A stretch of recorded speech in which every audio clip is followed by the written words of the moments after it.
ይህን ምስል ያያችሁ እንኳን ለዐቢይ ጾም ስድስተኛ ሳምንት ገብርኄር በሰላም አደረሳችሁ። ሙሉ የአባቶች ትምህርት እንከታተል። የመላእክት ጥበቃም ከናንተ አይራቅ። የቅዱሳን አባቶቻችን የእናቶቻችን በረከት ይደርባችሁ።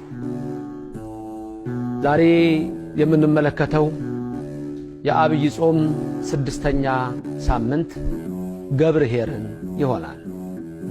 ይህ ሳምንት ገብርኄር ተብሎ ይታወቃል። ምን ማለት ነው? ገብር ማለት አገልጋይ ማለት ነው።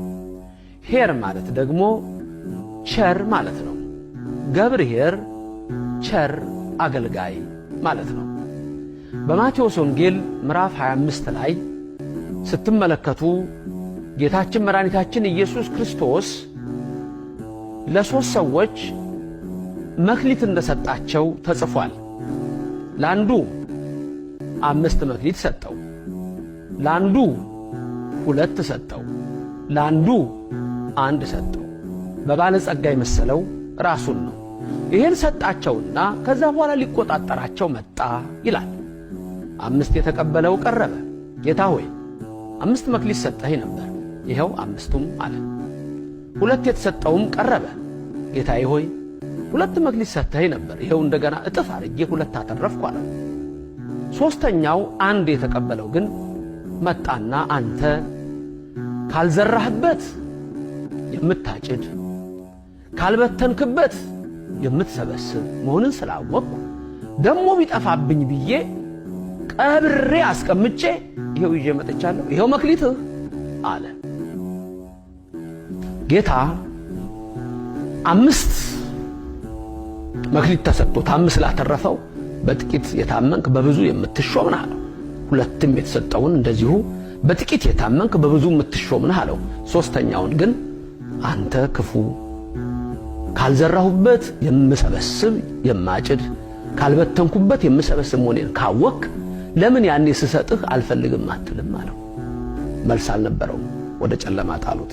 ይህን ግን ላለው ጨምሩለት ብሎ ላለው ይጨመርለታል አለ። ከዚህ ትምህርት ምን እንማራለን?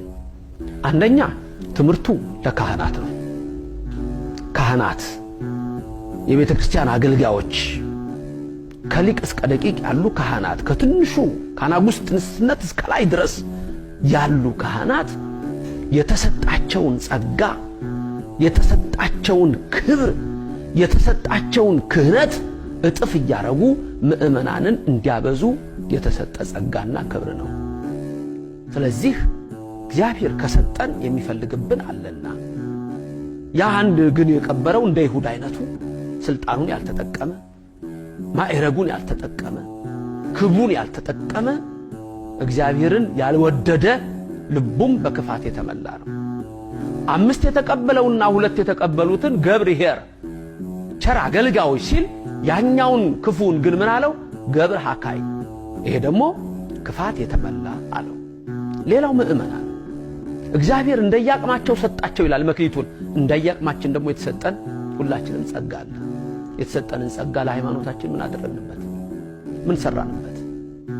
ዛሬ እያንዳንዱ በ80ና በ40 ቀን የተጠመቀ እና የተጠመቀች የክርስቶስ ልጆች በተሰጣችሁ ሃይማኖት ጸጋ ምን አረጋችሁ? በመክሊታችሁ ምን አረጋችሁ?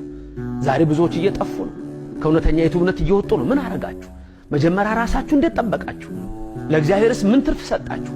ምን ትርፍ አላችሁ? የጾም ትርፍ አላችሁ? የጸሎት ትርፍ አላችሁ? የስግደት ትርፍ አላችሁ? የምጽዋት ትርፍ አላችሁ? እንዲያው እግዚአብሔር የሚፈልገው ይሄንን ነው። እግዚአብሔር የሚፈልገው ይሄንን ክብር ነው። ስለዚህ የተሰጠንን መክሊት ይዘን እግዚአብሔር ከኛ የሚፈልገውን እጥፍ በረከት ሰጠን በቀራንዮ አደባባይ ተጠማሁ ባለ ሰዓት የምንሰጠው መጠጥ ያስፈልጋል። ያም የጽድቅ ሥራ ነው። እንደ አይሁድ ፈሪሳውያን ሐሞት አንሰጠውም። ምንድነው ትርፋችን?